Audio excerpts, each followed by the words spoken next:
Bonjour, je m'appelle Ted Marcellus et je viens aujourd'hui pour exhorter. Exhorter signifie simplement encourager un frère en Christ à pratiquer la communion fraternelle. Pratiquer la communion fraternelle car c'est dans ton intérêt. C'est dans ton intérêt pourquoi?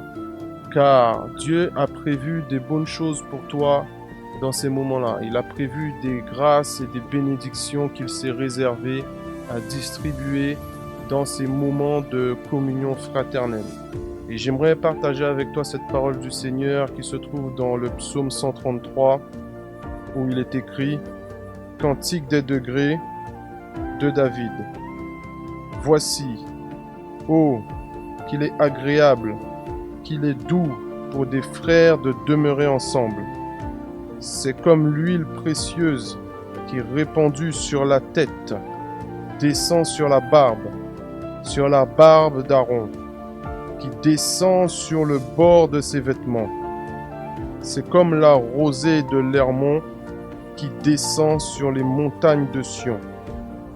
Car c'est là que l'Éternel envoie la bénédiction, la vie pour l'éternité. » Donc, on peut voir dans ce passage que le Seigneur déclare qu'il envoie la bénédiction, il envoie la vie pour l'éternité pendant ces temps de communion fraternelle. Donc mon frère, je t'invite à profiter de ces temps de communion fraternelle. Car si tu veux recevoir la bénédiction, si tu veux recevoir la vie pour l'éternité, le Seigneur a déclaré que c'est dans ces temps-là où il est doux pour des frères de demeurer ensemble qu'il envoie ces choses-là. Et je t'invite maintenant à aller dans le passage de Acte 2 au verset 42 à 44 où il est écrit « Il persévérait dans l'enseignement des apôtres, dans la communion fraternelle, dans la fraction du pain et dans les prières. La crainte s'emparait de chacun et il se faisait beaucoup de prodiges et de miracles par les apôtres. Tous ceux qui croyaient étaient dans le même lieu et ils avaient tout en commun. » Donc, qu'est-ce qu'on voit ici? C'est que le Seigneur nous montre quelque chose. Il nous montre les vertus. Il nous montre les bénédictions. Il nous fait voir qu'est-ce qui se passe quand des frères sont ensemble dans un même lieu. Il dit qu'il se faisait beaucoup de prodiges et de miracles par les apôtres. Il dit la crainte s'emparait de chacun. Quelle crainte? Toi qui veux découvrir, toi qui cherches la crainte de Dieu, il est bon pour toi de demeurer dans ces temps-là, afin de pouvoir expérimenter, afin que le Seigneur puisse envoyer sa crainte, la grâce de craindre Dieu. Craindre Dieu, c'est une grâce. Craindre Dieu est une grâce. Et il y a beaucoup de vertus dans le fait de pouvoir craindre Dieu. L'homme qui craint Dieu, c'est un homme qui aura en lui cette capacité d'être tout simplement protégé des mauvaises choses, des embuscades, des cul-de-sac de la vie dans le monde dans lequel on vit. Et la capacité de craindre Dieu protège la personne. Quelqu'un qui craint Dieu, il est protégé. Il se protège lui-même parce qu'il aura toujours cette pensée de savoir que certaines choses sont à éviter. Donc le Seigneur, il déclare qu'il envoie sa crainte pendant ces temps-là. Et la crainte de Dieu est une bonne chose pour un homme. Donc je t'invite, mon frère, à pratiquer ces temps de communion fraternelle. Il est bon pour toi. Il n'y a que des bonnes choses que le Seigneur a prévues dans ces temps-là. Et il se faisait beaucoup de prodiges et de miracles par les apôtres. Les apôtres ont fait des prodiges, des miracles.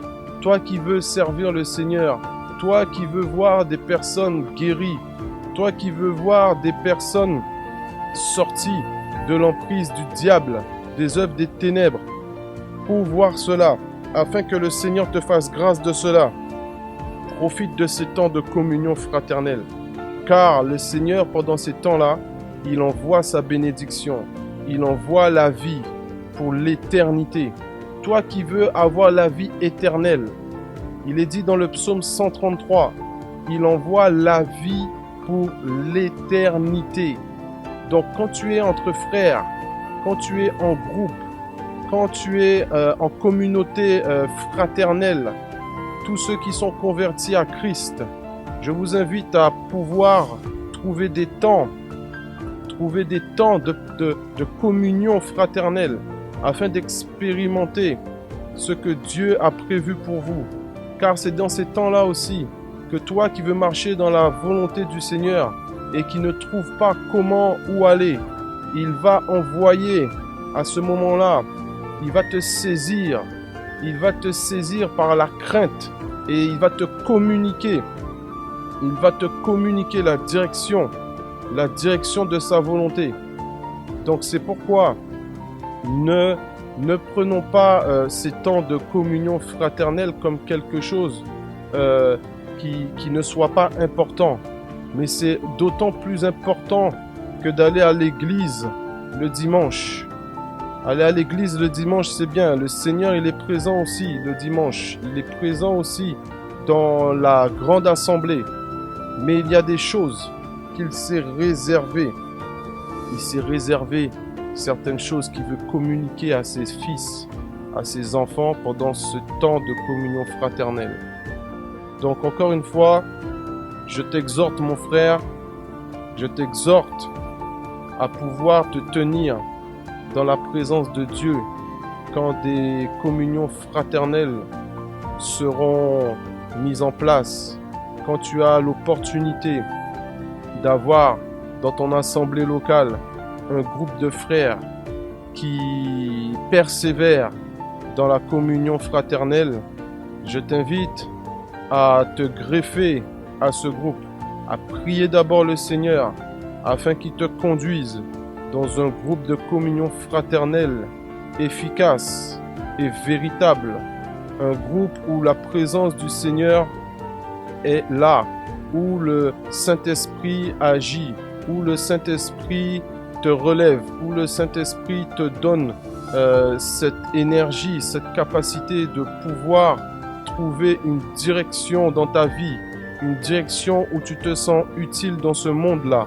Car toute personne qui est née, qui est convertie à Christ, est née de nouveau, qui a été investie par le Saint-Esprit, il se sent dans le besoin de trouver son utilité dans le monde, car il est conscient que le monde dans lequel il est un monde qui va périr. Il sait que sa vie ne tient pas aux choses de ce monde et il a besoin de se sentir utile. Toi qui cherches à vouloir être utile, toi qui cherches à donner un sens à ta vie, profite des temps de communion fraternelle afin que le Seigneur puisse venir débloquer ton couloir, afin que tu puisses courir dans ton couloir, afin que tu puisses avancer dans l'amour du Seigneur. C'est pourquoi, Père, je prie pour que le frère qui vient écouter ce message, il reçoive, que son cœur soit disposé et qu'il reçoive la bénédiction, la vie pour l'éternité, que tu as prévu de le communiquer pendant ces temps de communion fraternelle. Seigneur, merci de guider ses pas dans une communion fraternelle, dans un groupe de maison où la fraternité où ton esprit est présent et où ton esprit guide toutes ces personnes que tu as appelées. Merci Père, c'est ainsi Père que je t'ai rendu grâce et que je t'ai prié pour te demander toute cette faveur pour mes frères qui sont aujourd'hui convertis à Christ, ceux que tu as appelés. Père, merci, dans le nom de Jésus. Amen.